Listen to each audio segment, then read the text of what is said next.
Canes fans, good evening. Welcome in to a special Canes Hoops live reaction show as Miami knocks off UCF 88-72. Great win for this team tonight. This was not a slouch of a UCF team by any means. Johnny Dawkins, coach of the Knights. This is a team with a ton of length, ton of athletes all over the court. And Miami did a great job tonight.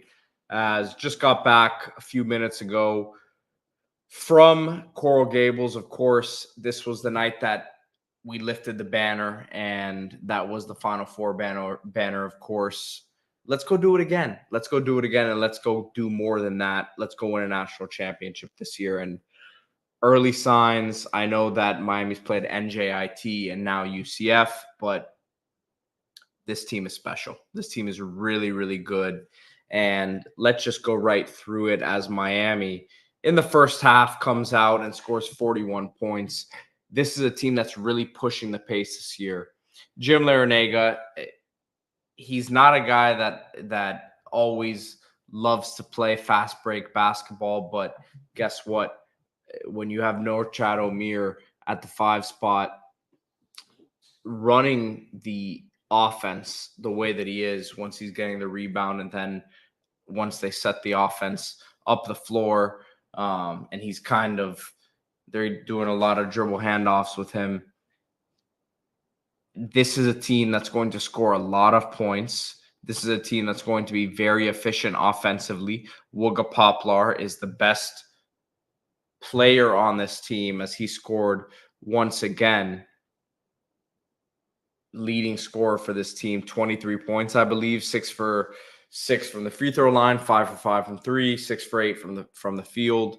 So Wooga is, as the season goes on, going to cement himself as a first-round pick. I really believe he's going to be a top 20 to 25 pick in the NBA draft.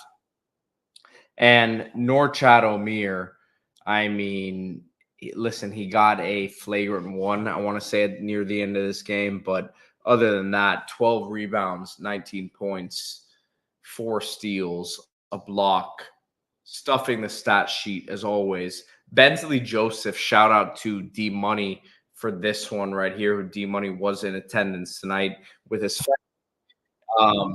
But Bensley Joseph was a block away from a 5x5. So 5 points, 5 rebounds, 5 steals, 5 assists. Would have been 5 blocks if he got that last one. But 5x5 it's a rarity in the game of basketball. And it just goes to show the versatility of Bensley. Not the biggest guy, 6'1", 6'2", but plays way bigger than his listed size. So, I mean, look, this Canes team, we'll get into it a little bit more now as I'll get more in depth as to what happened tonight. But really, really good win. And other than what happened on the court, really, really want to shout out the Canes fans on a Friday night. I know a ton of people who are up in Tallahassee who are season ticket holders or would have been at this game, right? And to me, the crowd was awesome. From what I understand, they had to extend the student section to the other side, which may become a regular thing this season. So look forward to that happening. Canes, Cats, Heat, 305.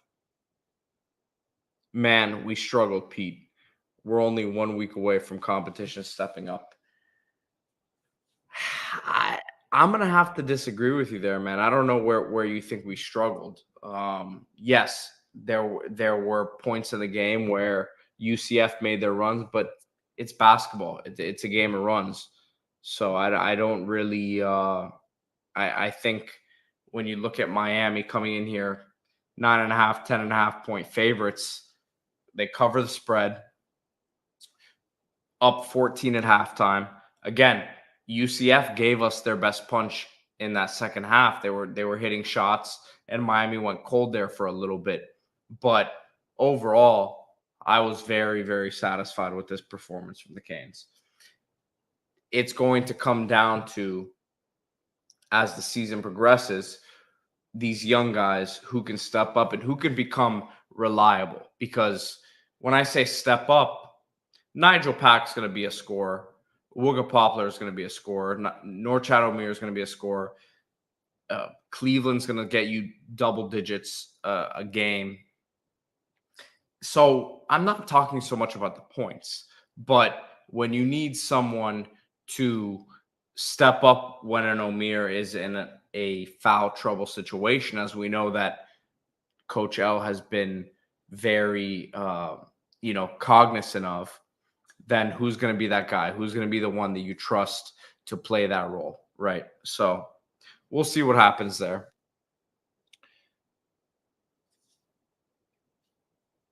Listen, I agree with this. We had a few stretches of not scoring for multiple minutes. Teams like Kentucky in 2 weeks will make us pay for that. You're not wrong about that. You definitely are not wrong about that, but that's what these early season games are for, right? You work those kinks out. So I'm not going to overreact. If Miami lost this game and really had stretches that ended up prolonging, right? So yes, we did have a couple stretches where for a minute here, for a couple minutes there, were not the prettiest offensive possessions. It did not look like they were running their sets and things of that nature. But they end up scoring 88 points and they end up winning the game by 18 points or whatever it was, right? So it's hard to nitpick when this is a UCF team. This is not a mid-major team. This is not a Division II or Division III opponent. This is a UCF team that is coached by a guy in Johnny Dawkins that has recruited good talent there. If you were at the game in person, you can tell this is a UCF team that is going to win some ball games this season. It's a nice early season test. It's a nice in-season battle. And yes, was it a perfect game for Miami? No, it was not. But great win number 2 on the season.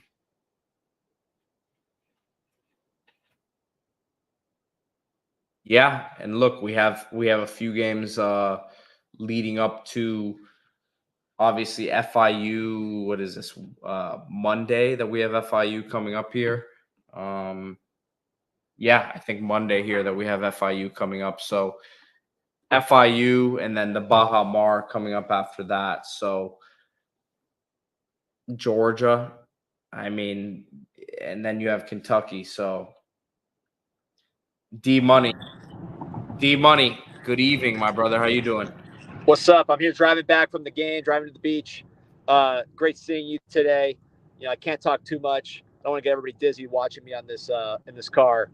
But man, impressive performance, man. That was a fun atmosphere, right? Man, I'm here with our guy Kane's Cats Heat 305, who's on every live, right? And he's saying we struggled tonight, and I'm trying to figure out. We covered the spread, won by 18 against. This is not a mid-major team. You were there, D. This was a team with size, length, athletic ability. I thought this was a great performance. Yeah, I was gonna say that is where do they always where's UCF get their 7-footers, man? I feel like they're always tall as hell, and they had some, like you said, physicality, size. They were tough, skill level okay, but it wasn't like a team Miami was just bullying. But awesome. I mean, Bensley Joseph, man, that might have been the best game I've ever seen him play ever. So he was one block away from a 5x5. He had 5 steals, 4 blocks, 5 rebounds, 5 assists. I gave you your shout out on that. I said that you already said that. So you know what it reminded me of without the scoring? It was like when Wade played Marquette, obviously a different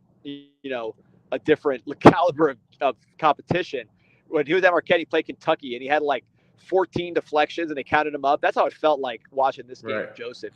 I don't know how many times he touched the ball on defense, but it was It was more than 9 that he got a piece of. Unbelievable performance. Canes Cats Heat 305. Yes, I did go. I'm a season ticket holder. I'll be at every game. I was asking D Money because he was there as well, so I wanted him to kind of back me up on what I was saying about UCF's physicality and length. So I mean, listen, D, how good was Wooga Poplar? I mean, 5 for 5 from 3. I mean, that's you and I were going back and forth. Yes, does need to get stronger at the end. Was getting physical, was getting bullied a little bit by UCF. But really, I mean, top, Well, top you saw the talent. comp I gave, which is Jordan Hawkins from Connecticut. We obviously saw him last year. I don't think he moves with the ball or without the ball to that level right now, but his form and how balanced he is, and the body type, and then just the touch, very similar to me right now, to Hawkins. I'm not saying he's that good yet, but man, it's a beautiful looking shot and very, very consistent with his form. D, you tell me if I'm wrong. I mean, I know this is game 2, but did it seem like we were playing a lot more through Omier offensively today? A lot more at the top of the 3-point line, and then a lot of cutting action off of him. Bam Adebayo. Yeah. That's what he's. I mean, that's who he is in college. He's the closest thing to Bam Adebayo in college. His skill level's gone up. He had a beautiful pass that I don't know if it was Keyshawn. Someone didn't finish, but it was an amazing pass. But he's getting a lot more confident with everything. And again, the 3 is whatever. He'll take a couple. I'd rather. I didn't like him and Pack having the same amount of 3-point attempts today, but his skill level and the way, like you said, running the offense through him, it reminds me of Bam Adebayo at the college level. But Pack, I mean, let's talk about him real quick. I know you're in the car, you're on the way home, but I guess you could say his ability to run the show, right? I mean, he doesn't need to score 20 plus points a game to really set the tempo for this team.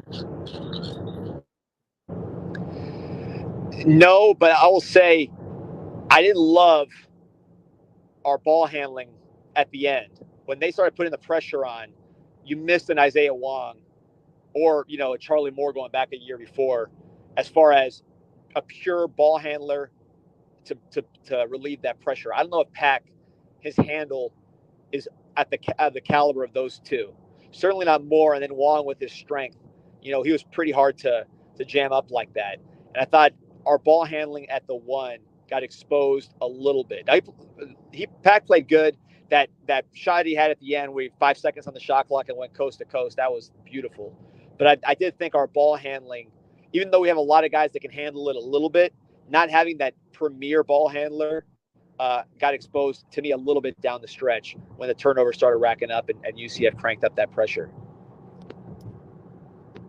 Who stood out to you from the bench? I know Keyshawn George was someone that you and I were going back and forth about, and his length is impressive, but still needs to kind of get comfortable in terms of when he's on the ball. Well, Pete, you're a season ticket holder. You're at every game. I don't get out as much coming from Miami Beach, so the eye test to me is very important when you get those opportunities. And we texted about it.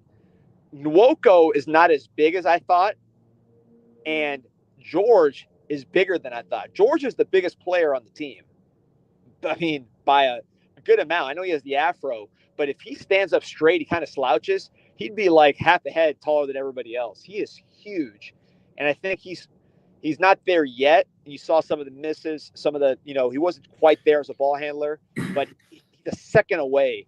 Like, just, you could tell it's like he's one step away from being a premier college player. He's not there yet, but man, when he gets into his body and into his game and gets comfortable, he is going to be an impactful dude, man. So, I mean, I don't know what your impression Well, that's was. what these games are for. I mean, that's what Miami does not really have a cupcake schedule, so to speak. You have FIU, Georgia, Kentucky, Notre Dame, Long Island, Colorado, LaSalle. I mean, they have some games here at the end of December that could get them into a swing of things, but it's it's not like he's gonna be able to go out there and really get very comfortable against teams that he's going to be able to put up 15-20 against early on. So it's going to be interesting to see how Coach L, who historically doesn't love to play these young guys, but is going to have Keyshawn George in a big role. Yeah, and look, Pete, you coached young kids in basketball. You've probably seen a lot of kids where they're in the middle of their growth spurt and they're just, you could see they're not in their body yet. There's a kid who we well documented. He was 6'3", grew up to whatever he is now, 6'10". He still, to me, looks like he's growing into that body. It's he's not all the way there. He has high skill level, but I don't think he's physically all the way caught up to his growth. It's like once he really gets that confidence in his movement, I think he's going to be. I mean, he could be, as far as we talk NBA prospects, and there's a few. He might have the most upside just because of that size and skill level once it comes together, and it's not there yet. But listen, there's a reason that Jonathan Givony was tweeting about him when he committed to Miami, right? There's not Jonathan Givony from Draft Express, ESPN. He's their basketball guy. He's not reporting about a kid committing to Miami out of the blue if they're not a legit prospect, right? So, D, a couple more things. I know you're in the car and you gotta go, but Matthew Cleveland to me is a guy who's all over the place. Excited about his impact on this team. Everyone's trying to compare him to Jordan Miller, not the same exact player, but ceiling wise, I think the kid's got some NBA and big time NBA ability. If you ask me to bet who's going to make it in the NBA as far as stick around, to me, he'd be my number one pick, the safest bet. And the strength, the athletic. He's probably the most athletic guy on the team from an explosiveness standpoint. Omier obviously very quick and agile for his size, but in terms of just twitch, I would say he's number one. He's really strong. You saw him make a three. He's a great passer. I'm a huge fan of what I saw today and what we saw in that first game. And to me, the thing that stuck out, just watching him kind of in person between, you see the body language a little bit more when you're there in person. He's a serious dude, man. You could tell he transferred here for a reason. He's very professional in his mindset and his approach, as was Miller. But I really like his demeanor because when you combine the physical tools, the versatility, and then the demeanor that he has, I love what I see from Cleveland. And, I'd like him to get more involved than he even was today. I know he had a couple turnovers, but, he is a good passer, and I think he could do more than he's even doing now. Panama City Kane said, we're going to hoop this year. I sure do miss Wong, though. And to me, this is going to be, once you get into ACC play and these games get tight, who do you go to at the end of the shot clock, right? Because you had Wong, you had Jordan Miller. Both of those guys could. Wong, he could hit a shot from everywhere. Half the time weren't good-looking, efficient shots, but he could make them. And then Miller, what he could do in the post, where he could really be a point forward and then create off of that. Who do you go to late in the shot clock here? Nigel Pack, he can hit a shot, but is he someone who's going to be creating off the dribble consistently? Wooga Poplar probably would be my pick, but that to me is the question as this team really gets into meaningful moments. Yeah, I think the big difference between Wooga and Wong is the strength. Wong was so strong. He wasn't going to be knocked around there at the end of games. He was going to get his shot. He'd make it or miss it, but, he wasn't going to be knocked and pushed around. Wooga can get a little out of control there just because, again, he doesn't have the core strength and the body type of a Wong. So that's my concern with Wooga. He has a great pull-up, but as far as being that guy at the end of games, I'm not sure. Listen, it might be Omier. This was the toughest matchup, one of the toughest matchups Omier is going to have in terms of a guy that's, that guy. 7 foot. That guy was a legit 7-footer, and he had used his verticality. He gave, not the easiest guy for Omier to go after. And Omier still got 17, still was able to get some good shots, get to the line. So, listen, again, I see it with Bam Adebayo for the Heat. every night. I mean, he's someone that you can go to at the end of games because he's a good free throw shooter. Omier is good enough at the line and a good enough passer that maybe he's the guy that not every time you're going to, but that you can But you trust to get create. He can create. He can create. exactly. And then you got guys that could be secondary creators, like Bensley Joseph can catch the ball and drive. Ruga can catch and shoot, or maybe take one strong. There were a couple times where they really, um, you know, they got real aggressive on his three because he had made some, and he took it. He was able to bring it inside. He can pull up from there. Obviously Pack. So, like you mentioned at the top, Pete, Omier as an offensive fulcrum, that could be a story that we see emerging without the true number one guy. Yeah, and he's got toucher on the basket, and he's going to be, to me, the way the offense is looking this year might run more through him than through a Nigel Pack, so to speak. So it's going to be interesting to see, especially how they initiate things, right? So Yeah. By the way, your boy, to me, looked a lot better than Anthony Walker. You've been hyping him up as far as off the bench. Bringing the size and the athleticism, seeing him in person. As far as that 4-5 with some skill. I thought he looked pretty good. You've been hyping him up as an athlete who off the who? bench. Watson.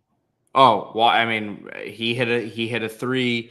I think he's still, you can see his little jittery on the ball still. His ball, he's one guy who I can, in the 2 games that I've seen being there in person, ball handling wise still isn't all that comfortable, but he's long, lanky, can defensively, I think switching wise, he can pretty much guard 1 through 5, 1 through 4 for sure. But I'm excited about him. I think he's someone who can bring us a lot of energy off the bench. Well, look, I mean, Anthony Walker gave us a lot of minutes, right? And then Wardenberg 2 years ago.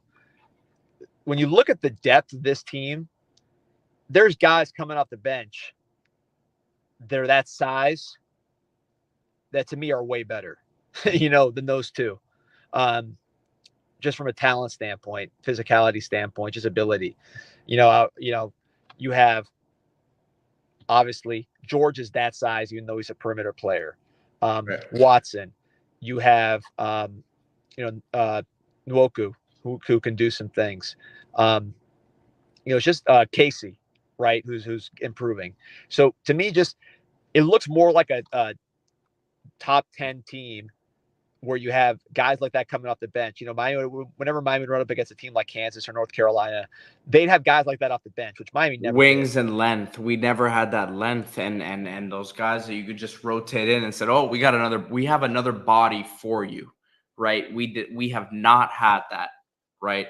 So you're looking at I was just looking at it right now because it's UCF, it's not an ACC team, but you would expect a team like UCF would be you're playing the guys that you would expect to be in the rotation all year. You're going 9 deep with the 5 starters that we know about, and then Casey, Nwoku, George, and Watson. That's 4 guys right there. That's 9 deep, right? Yeah. And then you're not including a guy like Ja'Kai Robinson, who I think could work himself into the rotation as well. That's 9 guys deep. We were 7 guys deep, really, the last 2 runs we've made. So that to me is a really big sign. Yes, it tightens up as you get into tournament play, but you have a guy go down and you aren't as concerned necessarily as you would have been the last couple of years. And look, I'm thinking back to our the better teams the Miami's had. We saw McClinton there at the game. Whether it's an Angel Rodriguez or a DJ or a Wardenberg, even a Charlie Moore, there's always been weak spots on defense on these teams. There is no to me, at least athletically and size wise, a weak spot on this team. There just is not. Last year, I guess there wasn't really either, but you didn't play as many guys. So this team really, to me, that stands out. Is there's no who? I mean, who would you say is the worst defensive player? I mean, Wuga is weak, but he can, he's long. Um, some of the young guys have to learn, but Yeah, because even a guy like a Cam McGusty, right, was a great, efficient offensive player, but he wasn't the most athletically gifted, and forget about athletic ability, but he wasn't a lockdown defender by any means, right? So, not to down any of the guys in the past, this was an elite eight participant and a guy who was a big part of that team, right? But when you're looking at the construction of this roster, the athleticism is, I mean, way better than we've seen all around. right, and the effort. I mean, again, I don't know how many deflections there were in this game, but there was a ton, a lot of passion. I don't know if you noticed this, but when at the end of the game, when they called the flagrant on Omier, which I didn't even see what happened, but they shot the 2 shots and the guy missed the 2 shots. Omier was going crazy like it was the Final Four. I've Yeah. never seen. I mean, like he was like as hyped as I've seen him just for this guy missing flagrant free throws in a game that was already won. It's like the energy. Well, one thing I will say with Omier is, like, I was watching his demeanor and his body language the whole game, and that guy, I mean, he's locked in. He wants a national championship. As crazy as it may sound, me saying that, he wants a national championship. So we'll see what happens this year. But that guy is, I mean, he's gonna break records this year. Yeah, I mean, I was watching him and thinking, and I was going to ask you this on the podcast, see what your opinion is.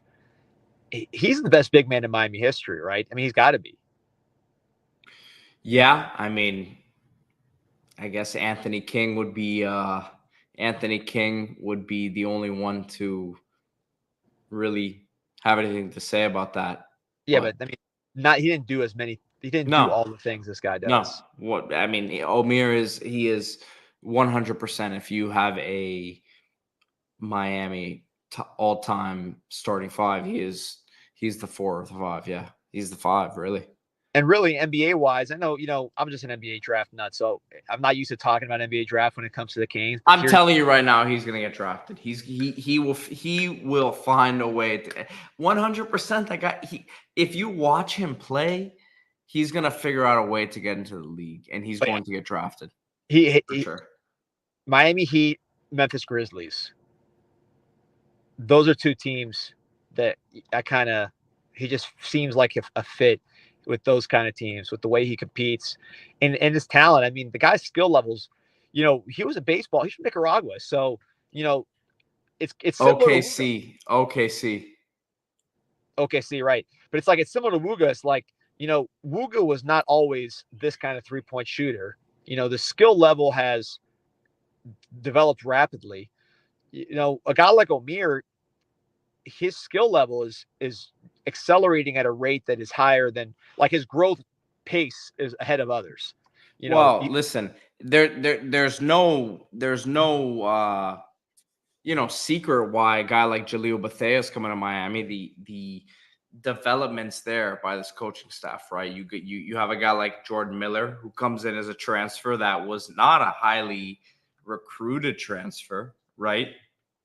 You have a guy like Isaiah Wong who plays 4 years of Miami. In his last year, Miami is ACC Player of the Year, but develops that entire way.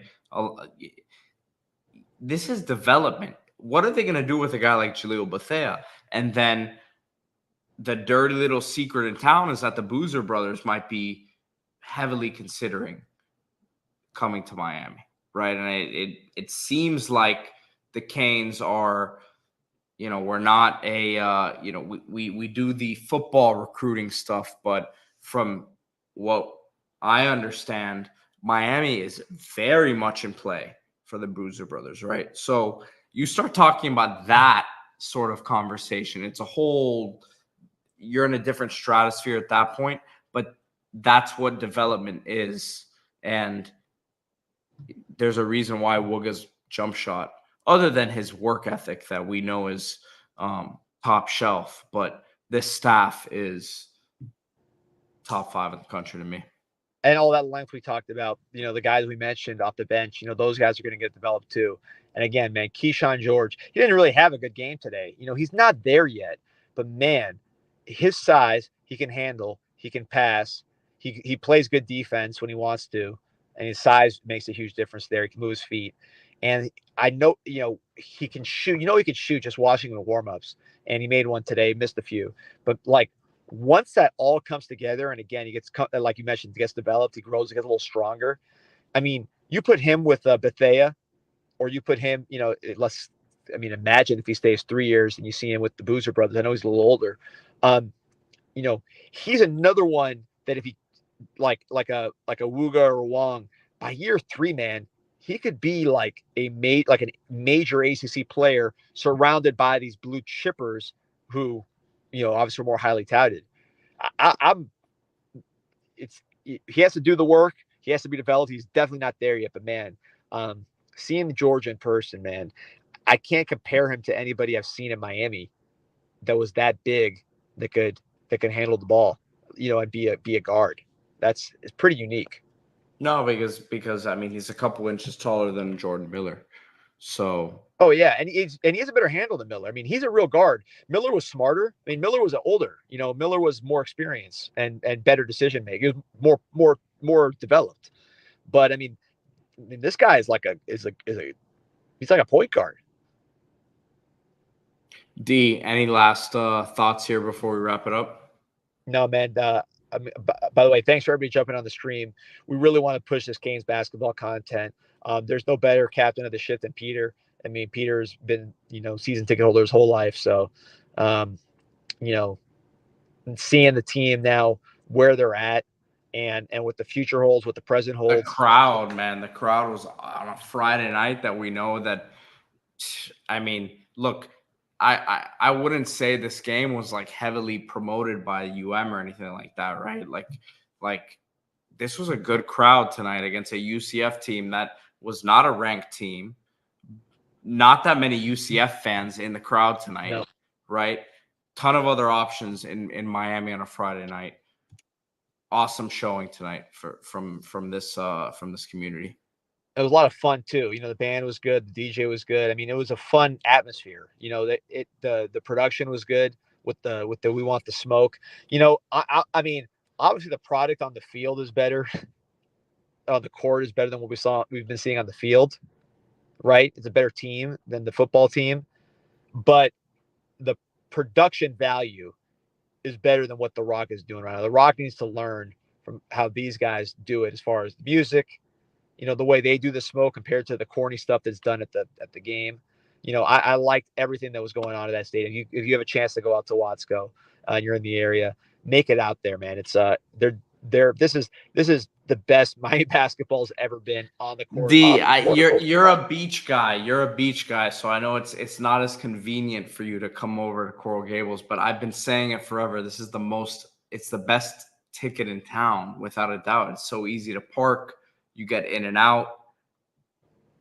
These ACC games comes. It's not going to be that much more crowded than it was tonight. This was a near sellout. So if you were out there tonight, that it was very easy to access this game tonight. So just excited for this season moving forward.